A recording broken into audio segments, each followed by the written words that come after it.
ગૌરક્ષા, રાષ્ટ્રરક્ષા અને સનાતન સંસ્કૃતિના જતનનો ઉમદા સંદેશ દેશભરમાં ફેલાવવાના હેતુથી અયોધ્યાના જયપ્રભા ગ્રામથી નીકળેલા 26 વર્ષીય ઉચ્ચ શિક્ષિત સાયકલ યાત્રી શિવમનું ભરૂચ પાંજરાપોળ ખાતે આગમન થતાં સ્થાનિક ટ્રસ્ટીઓ અને ગૌ પ્રેમીઓ દ્વારા ભવ્ય સ્વાગત કરવામાં આવ્યું.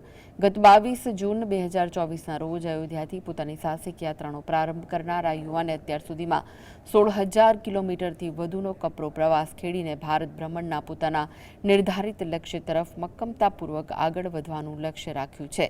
ભરૂચ પાંજરાપોળના પવિત્ર પરિસરમાં પહોંચીને શિવમે સૌપ્રથમ ગૌ માતાનું શાસ્ત્રોક્ત વિધિથી પૂજન અર્ચન કરી ધન્યતા અનુભવી. ઉપસ્થિત સૌ લોકોને ગૌસેવાની સાચી ભાવના હૃદયમાં જગાડવા માટે ભાવભરી અપીલ કરી. અયોધ્યાની પવિત્ર ભૂમિ પરથી શરૂ થયેલું આ ભગીરથ સાયકલ અભિયાન હવે માત્ર અંતર કાપવાનું સાધન ન રહેતા દેશના નાગરિકોમાં સનાતન ધર્મના ઉચ્ચ મૂલ્યોને પુનઃસ્થાપિત કરવા અને ગૌરક્ષાને રાષ્ટ્રહિત સાથે જોડવાનું એક ખૂબ જ મોટું સામાજિક મિશન બની ગયું છે. से सनातन दर्शन साइकिल यात्रा कर रहा हूँ. पिछले 2 वर्ष से 22 जून 2024 को मैं अयोध्या से निकला था और जो मेरा पैतृक गांव है भारत रत्न स्वर्गीय नानाजी देशमुख जी की जो कर्म स्थली है जयप्रभा ग्राम, जो जिला गोंडा यानी अयोध्या के पास में ही पड़ता है,